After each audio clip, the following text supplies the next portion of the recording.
दिनै आङो सासे जाखांफुनाय लाइमोन डक्टर बाबु बर'जों बिथांनि सोमोन्दै माखासे बाथ्रा मिथिनो थाखाय बिथांनि खाथियाव फैदों। नोंथांमोना हयथ'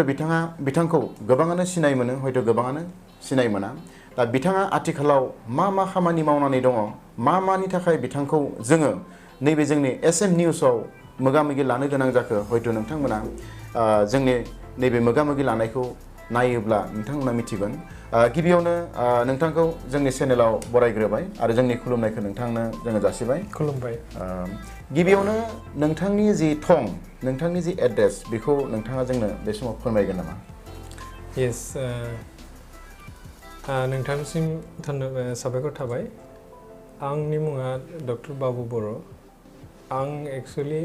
बाक्सा जिल्लानि सिङाव थानाय गरेस्वर बालाबारियाव आंनि जोनोम जानाय जायगा। ओमफ्राय दिनै आङो बे एडुकेसन लाइफआव, एडुकेसन स्ट्रागलिंआव फैनानै गुवाहाटि दा प्रेजेन्टलि आङो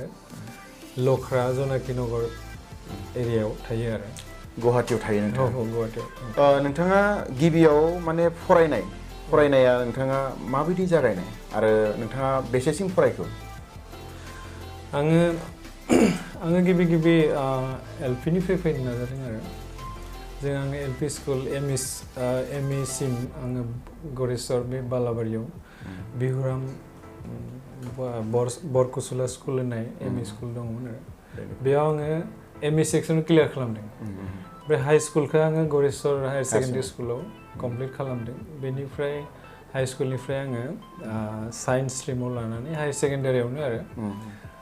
PUC खौ पास खालामनानै ओमफ्राय डिग्रि गरेस्वर कलेजाव कमप्लिट खालामनानै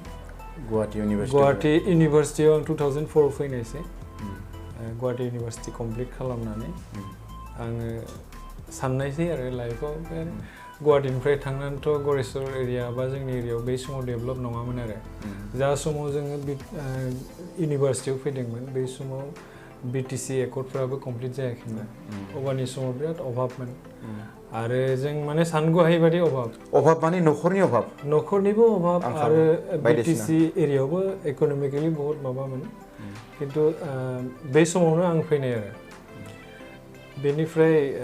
इउनिभार्सिटिनिफ्राय ओंखारनानै आङो बायदिसिना बेंकफोरजों खामानि मावफादों, जेरै ICICI बेंक, HDFC बेंक। बेफोराव साख्रि मावोमोन नोंथां? औ, आं इउनिभार्सिटिनिफ्राय ओंखारनानै आं माने कलेजनि खोथा सानासै आरो, जे गरेस्वराव मोनसे कलेज दं, बाव थांनानै खामानि मावगोन बेखौ सानासै आरो आं एक्सुवेलि उन्दैनिफ्रायनो आंना एसे मेन्टेलिटिया एसे दस्रा टाइपमोनथ', बिजनेस मेन्टेलिटि दङमोन आंहा उन्दैनिफ्राय। थेवबाबो आङो फार्स्टआव इउनिभार्सिटि फैजेननाय समाव बहुद स्ट्रागल मोनदों आं, माने फरायनाय समावबो बिराद खस्थ' मोनदों। ओमफ्राय आङो माल्टिनेसनेल कम्पानियाव खामानि मावै इउनिभार्सिटिखौ जायखिजाया कमप्लिट खालामनो हाया। ओमफ्राय ओंखारनानैनो ICICI बेंकआव आं जब मोनदोंमोन आरो। ओमफ्राय ICICIनिफ्राय HDFCआव थांदों, HDFCनिफ्राय SBI स्टेट बेंकआवबो आङो 2 बोसोर साख्रि मावदोंमोन आरो, 2 years बेबायदि आरो। आथिखालाव मा मावदों होनबा नोंथाङा? आथिखालाव आङो एक्सुवेलि दा लास्ट 2020निफ्राय फुड कर्प'रेसन अफ इन्डिया सेन्ट्रेलनिफ्राय आंखौ एसे इयाव नमिनेटेड मेम्बार बिसोरो आंखौ लादोंमोन आरो। दाबो दङ आङो as a member food corporation of India. FCI माने भारतबर्षनिया, माने all India central FCI state level consultative कमिटिनि आं मेम्बार आरो। स्टेट लेभेलनि? माने बे FCIआ जुदि माबाफोर प्रब्लेम जायोबा जों बायदि मेम्बारखौ लिंहरनानै बिसोर जोंनिफ्राय साजेसन लायो आरो, जे बे प्रब्लेमखौ जों माबायदि सुंगोन, माबायदि लांगोन, बेफोरबायदि एडभाइस माने जोंनिफ्राय लायो आरो। बेनिफ्राय बेनि बादैबो आङो गोबां गावनि पार्सनेल खामानिबो दङ, गोबां ससियेलबो दङ। आथिखालाव आङो ससियेल सार्भिसबो गोबां मावो। आंनि इनकामनिफ्राय आङो 10% आङो ससियेल सार्भिसाव आं माने माबा खालामो, इनभेस्ट खालामो, माने लागायो आरो। सोरबा गोरिब गथ' बा बहाबा माने मन्दिर सन्दिर बानाय, बेफोरबायदि आं ससियेल सार्भिस खालामनो मोजां मोनो आरो, बे टाइपनि आरो। ओरैनो बावैसो सिगां नोंथांनि फेसबुकआव मोनसे माने पस्ट नुदोंमोन, नोंथांमोना माने हलसेल मार्केट बेबायदि मोनसे माबा नुदोंमोन बेयो माबायदि बेयो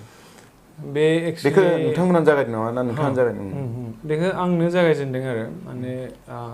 आथिखालाव आबादारिफोरखौ जों नुयोब्ला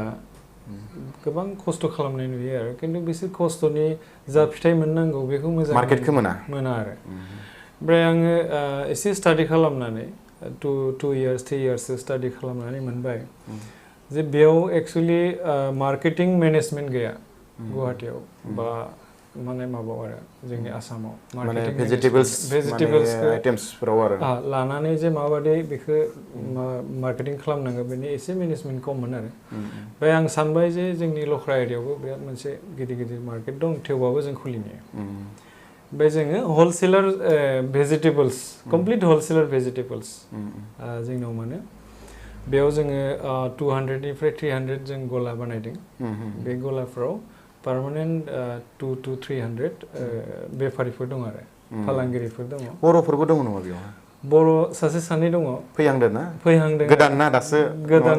जागायजेननायथ' एसे बारा गोबावबो जायाखै जागायजेनदोंसो बेनिफ्राय जोङो आं सानबाय मा जों बे खामानिफ्रा बे हारसिं मावनाय खामानि नङा जों मोनसे ससाइटि बानायदों बे ससाइटिनि माने माबायावनो आरो आन्दारावनो जोङो गासै खामानिखौ जों माने सालायलाङो ससाइटिनि मुङा माबा सराइघाट एग्रिकालचार ससाइटि आरो जोङो हाथाइनि नामखौ सराइघाट बाजार होननानै लिरदों आरो बेनिफ्राय बर' भाषायाव सराइघाट हाथाइ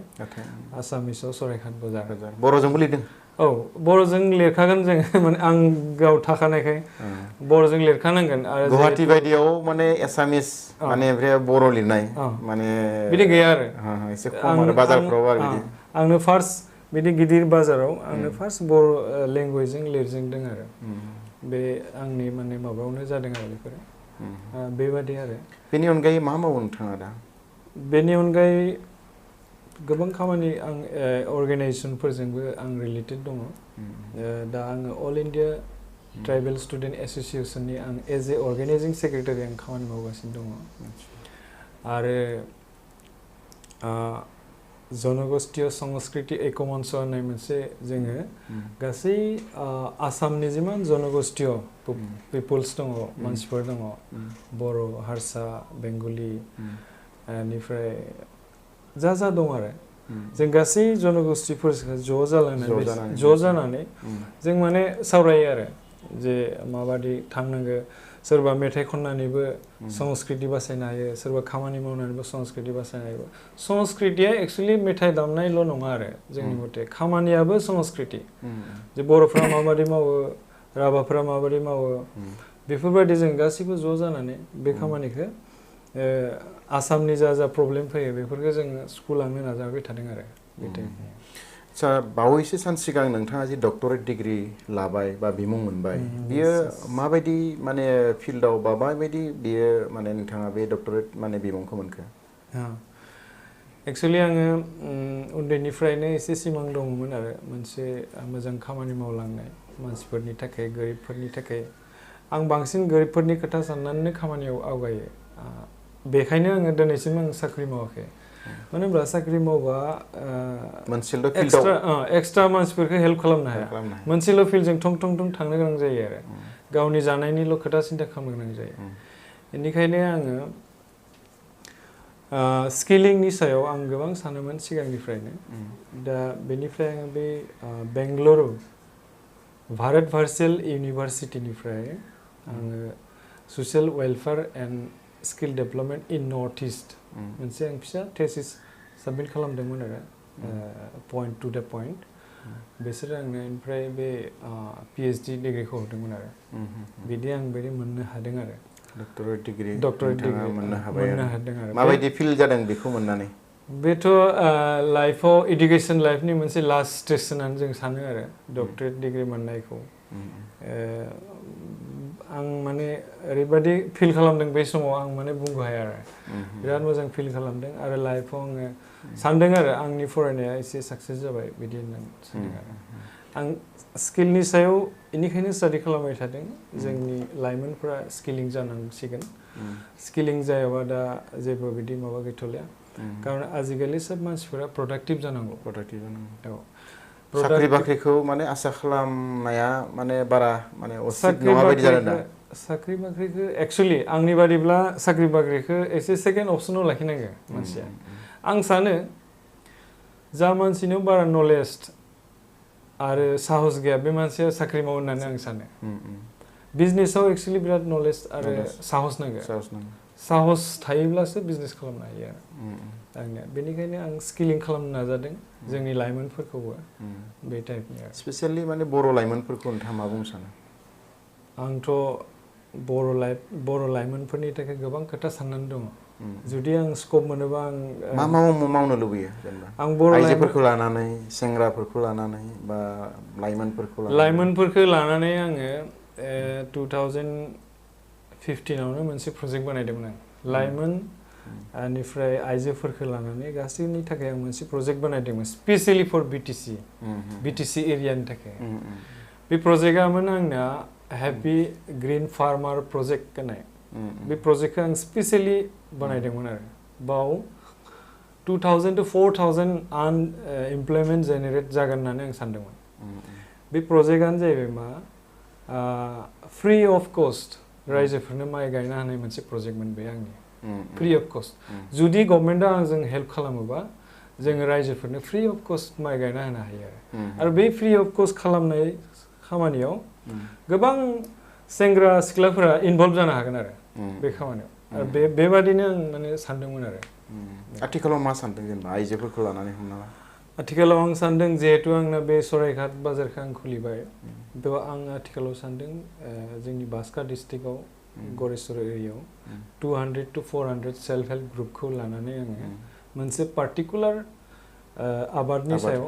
आङो प्रडाक्सन खालामहोगोन सानदों आं मासरुमखौ एसे स्पेसियेलि लादों आरो बे मासरुमाव इन्टारनेसनेल मार्केट मोनो नेसनेलथ' दङ इन्टारनेसनेलबो मार्केट मोनो आरो बेखायनो दा बे मार्केटनि थ्रुयै आङो इन्टारनेसनेल हरगोन होननानै सानदों आरो एक्सपर्ट खालामगोन आं थांगोन दा बावैनो ओरैनो दा जों नुनायावथ' जोंनि लाइमोनफोरा गोबां लाइमोनफोरानो ओरैनो गोदाव सोराव गिदिंलाबायना थायो दा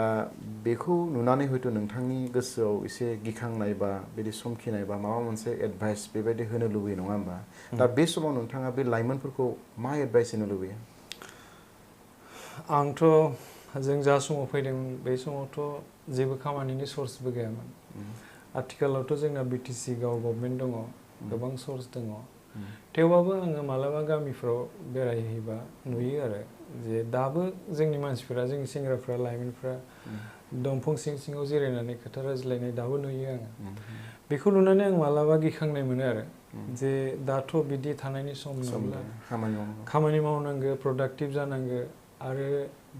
आनइडुकेटेडबो नङा जोंनि गथ'फ्रा आजिखालि जोंनि लाइमोनफ्रा फ्राय इडुकेटेड जाजोब्बाय आनइडुकेटेड जों माने नुनो मोननाय नंला जोंनि बर' हारियावबो एसे आवगायबाय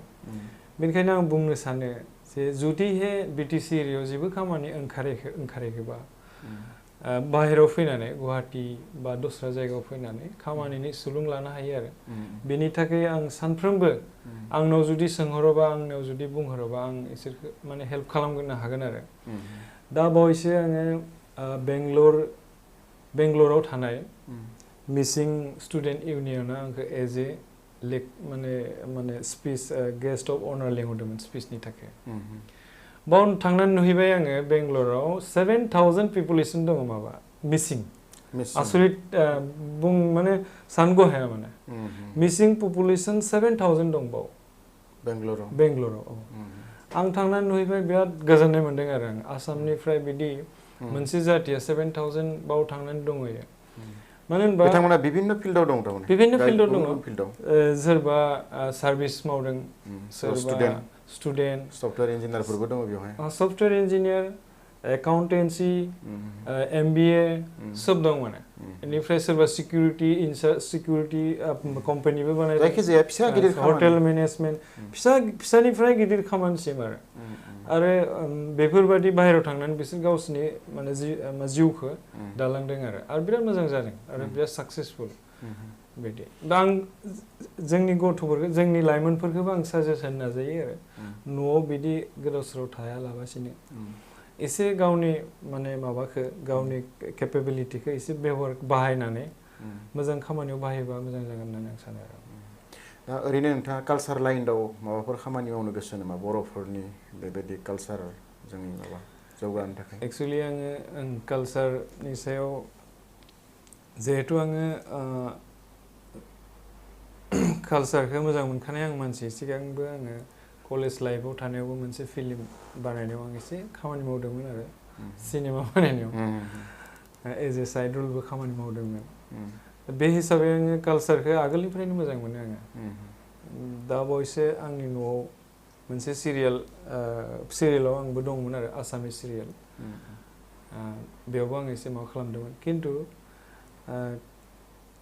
बर' हारिनि थाखाय आं कालसारेल बिथिङाव जुदि माबाफोर आंनिफ्राय हास्थायोबा आं हेल्प खालामनो नाजागोन आरो कालसार साइडआव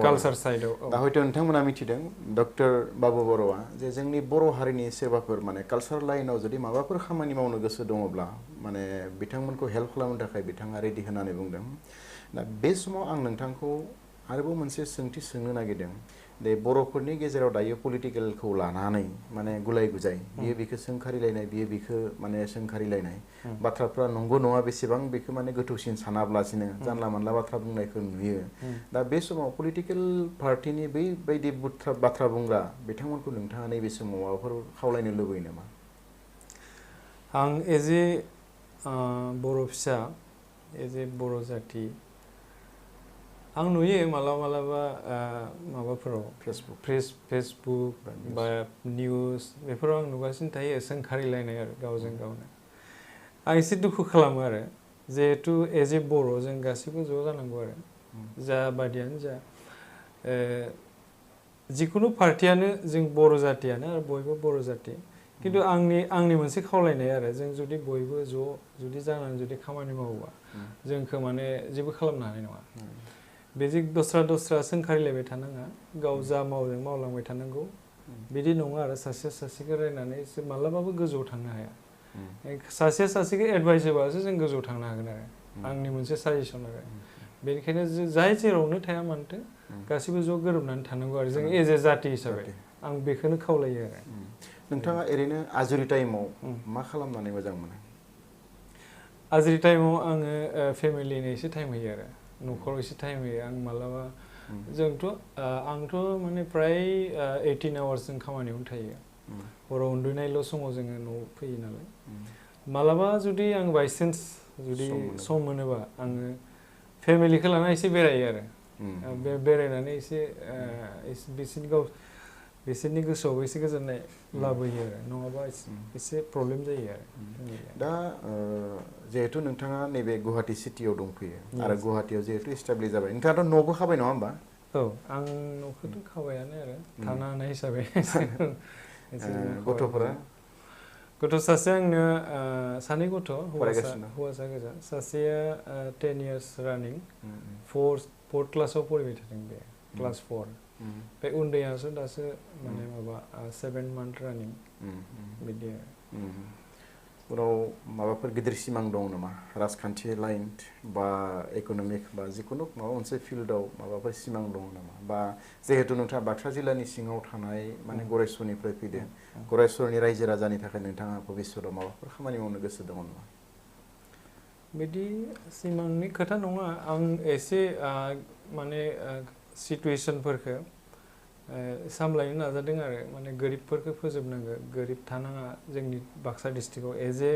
बाक्सानि आं जोनोम जायगा हिसाबै आं बाक्साखौ डेभेलप जानायखौ आं लुगैयो आरो आंनि जायगानि मानसिफोरखौ जों पलिटिकआव थानानै जे डेभेलप खालामनो हागोन बे नङा जों जुदि रायजोफोरनि गेजेराव थानानै जुदि प्रडाक्टिभ खामानिफोरखौ जों फोरोंनानै बिसोरखौ जुदि सोलिनो हानाय खालामोबा बेबो मोनसे रायजोनि खामानि नङा होमबा पलिटिकेलजों थांब्लानो जे खामानि मावनो हागोन बेखौ आं साना आरो आं सानो पार्सनेलि जों माबाफोर प्रडाक्टिभ बिथिङाव गाइड होनो हागोन नामा बेखौसो आं डिपेन्ड खालामो माने बिदि खामानि मावनो आं गोसो दं आरो माने सम आरो सुबिदा मोनोब्ला माने जोंनि ओनसोलनि बा बाक्सा जिल्लानि सिङाव थानाय रायजो राजाफोरनि थाखाय माने बेबायदि खामानि मावनो हयथ' नोंथाङा गोसो आं बिराद गोसो ओरैनो मा अनुस्थानाव नोंथाङा दायो जड़ित दं होनदोंमोन आङो दा मेनलि अनुस्थान हिसाबै आङो एज ए अनुस्थान हिसाबै अल इन्डिया ट्राइबेल स्टुडेन्ट एस'सिएशननि अर्गेनाइजिं सेक्रेटारि बेखौ दहाय बुंबाय जनगोष्ठी सांस्कृतिक कमन्सनि स्पिकार्स बेखौबो बुंबाय बेनिफ्राय आङो लकेल स्पर्ट्सआव अल इन्डिया थ्र'ड' स्पर्ट्स एस'सिएशन थ्र'ड' होननाय मोनसे स्पर्ट्स दङ बाव आंखौ बिसोर वार्किं प्रेसिडेन्ट बानायदों आरो बेयावबो आं स्पर्ट्सआवबो एसे खामानि होदों आङो बावैसो आं बुंनो थालांबाय बावैसो आङो थ्र'ड' स्पर्ट्सनिफ्राय सिमलायाव गुवाहाटीनिफ्राय आं 10 गथ'फोरखौ हगारहरदोंमोन गेलेनो थाखाय बिसोर मोजां खामानि मावनानै फैदों ब्रन्ज मेडेल माबा माबि लाबोदों बिदि आरो ब्रन्जनि मेडेल लाबोनो हादों आरो बे जोबोद माने गोजोनथाव बाथ्रा आं स्पर्ट्सआवबो दं माने बिदि नङा माने मोनसेल' बिथिङाव आं थांदों बे नङा आरो गासै अलराउन्डार बुंजायो आरो मानसिफ्रा नोंथांखौ जेराव लुबैयो आं बाहायजायो आरो आं थाङो आरो आं मोनसे आसा खालामबावगोन आरो नोंथांनि थ्रुयैजों चेनेलनि जुगैजों आं मोनसे आसा खालामदों जाहाथे जोंनि एरियायाव मालाबाफोर जुदि आंखौ नायगिरोब्ला as a career guide as a माने एन्टारप्रेनार्स टाइप जुदि आंखौ लुगैबा आं थांनो थाखाय रेडि आरो गाबोन लिंबा गाबोन थांगोन समोन लिंबा समोन थांगोन आं always ready for Baksa district मोजां बाथ्रा जोंनि लाइमोनफोरबा जोंनि समाजनि थाखाय एन्टारप्रेनार बा केरियार गाइड बा बिभिन्न फिल्डआव माबाफोर बोसोन नांगौब्ला बेनि थाखाय बिथाङा थांनो थाखाय रेडि नोंथांमोनाबो हयथ' बिथांखौ जुदि नागिरोब्ला बायदिसिना बिथिङाव जिहेतु बिथाङा रोंगौथि दङ बेफोरनि थाखाय माबाफोर एडभाइस नांगौबा बिथांखौ डाइरेक्ट माने फनबो खालामजागोन लिंहरजागोन रायलायजागोन मेल मिटिं जायोबा बेवहायबो माने लिंजागोन बेखौ बिथाङा बुंदों दा जोबथारनायाव आं नोंथांनियाव मोनसे बाथ्रा सोंनो लुबैदों बे जाबाय मा गामियाव थानाय आरो नैबे सिटियाव थानाय बेनि माने डिफारेन्सआ मा गामियाथ' गामि सिटियाथ' सिटि गामियाव थायोब्ला गामिनि आबहावा एयार कन्डिसन चेन्ज जायो आरो गामियाव थायोब्ला जों गामिनि खोथाफोरखौ सोलोंनो हायो खायसे खायसे खोथा जों दाबो बावनो हाया गामिनि खोथाफोरखौ जों लामा खाथियाव मोनाबिलियाव ज' जिरायनानै रायज्लायनाय बेफोर खोथाखौ दाबो गोसोखाङो थेवब्लाबो समनि थाखाय बा सिटुवेसननि थाखाय बेफोरखौ गोसोखांबाबो माबा खालामनो हाया खिन्थु सिटियाव जों दा बिराद बिजि लाइफ सिटिनि लाइफआ एसे आलादा लाइफ सिटियाव बहुत खोथा दङ बहुत स्ट्रागोल दङ सिटियाव थायोब्ला नोङो आगानफ्रोमबो फैसानि खोथा फैयो आगानफ्रोमबो दै बायबाबो दैखौबो बायना लोंनांगोन नोङो न'नि खोथायाथ' आलादा खोथा थ' सिटिया एसे सिटि आरो सिटियाव थायोब्ला एसे आपग्रेड फिल खालामो आरो सिटियाव थायोब्ला आर्निंफोराबो एसे बुरजा जानांगोन आर्निं गैयाबाथ' सिटियाव जेबो खामानि दा जोङो न'खर सालायनो थाखाय मान्थलि जोङो 1 लाख नांगोन गामियावथ' जों 10,000 मोना माने 20,000 सोआवनो हायो गामियावबाथ' 10,000 बाबो माला 5,000 जोंबो सोलिनो हागोन गामियाव जिहेतु जानाय लोंनाय न'निफ्राय बाव फारसेनिफ्राय बायनांगोन जों दा जा लाइफ स्टेटास मेनटेन खालामनो थाखायबो खायसे आलादा खरसा दङ डेइलि जोङो पेट्रलिं दङ माने स्कुलिं दङ बेफोरबायदि गोबां खरसा थायो आरो बेखायनो सिटि लाइफआ आलादा गामिनि लाइफआ आलादा आरो सिटियाव फैसा खमबाबो बिराद खुसि दं आरो सरि गामियाव फैसा खमबाबो बिराद खुसि दङ खिन्थु सिटियाव फैसा दंबाबो माने गोजोननाया माने बांलांबाय थायो आरो न' खाथिजों खाथिं माने रायदावनाय गैया आरो गामियावबा एकदम माने ज'यै रायज्लायनो हायो बाव बिदि नङा आरो दा बे समाव नोंथाङा जोंनो गोबां माने बाथ्रा बुंनानै माने जोंखौ माने जोंनि सिगाङाव माखासे बाथ्राखौ मिथिहोबाय बेनि थाखाय नोंथांनो रोजा रोजा साबायखर जासिबाय जोबथारनायाव नोंथाङा माबाफोर बुंनो लुबैबावो नामा आं जोबथारनायाव बेखौनो बुंनो सानो नोंथांसिमथ' साबायखर थाबाय आरो इयुनाव आङो बिटिसिनि थाखाय माबाफोर जुदि मोजां आंनिफ्राय एडभाइस लुगैयोबा आं होनो नाजागोन सानफ्रोमबो आरो आं फैजेननाय देरगाफुनाय लाइमोनफोरखौ बेखौनो खावलायनो सानदों न'आव ओरैनो थायालाबानो एसे ओंखारबोनानै खामानि मावनो नाजादों आरो गाव गावनो माने जुदि माबाफोर आरो आंनाव जुदि आंनिफ्राय एडभाइस लुगैबा सानफ्रोमबो आं होनो थाखाय राजि आरो आंनिफ्राय मोनगोन आरो आं बेखौनो बुंनानै बुंनो सानो आरो बे समाव जोंजों डक्टर बाबु बर'आ खम समनि गेजेरावनो माखासे गोनां गोनां बाथ्राफोरखौ जोङो फोरमायबाय बेनि थाखाय नोंथांनिसिम रोजा रोजा साबायखर जासिबाय आरो बेजों लोगोसे जोंनि दिनैनि जि मोगा मोगि हाबाफारि बेखौ बेखिनियावनो फोजोबबाय गोजोन्थों। गोजोन्थों।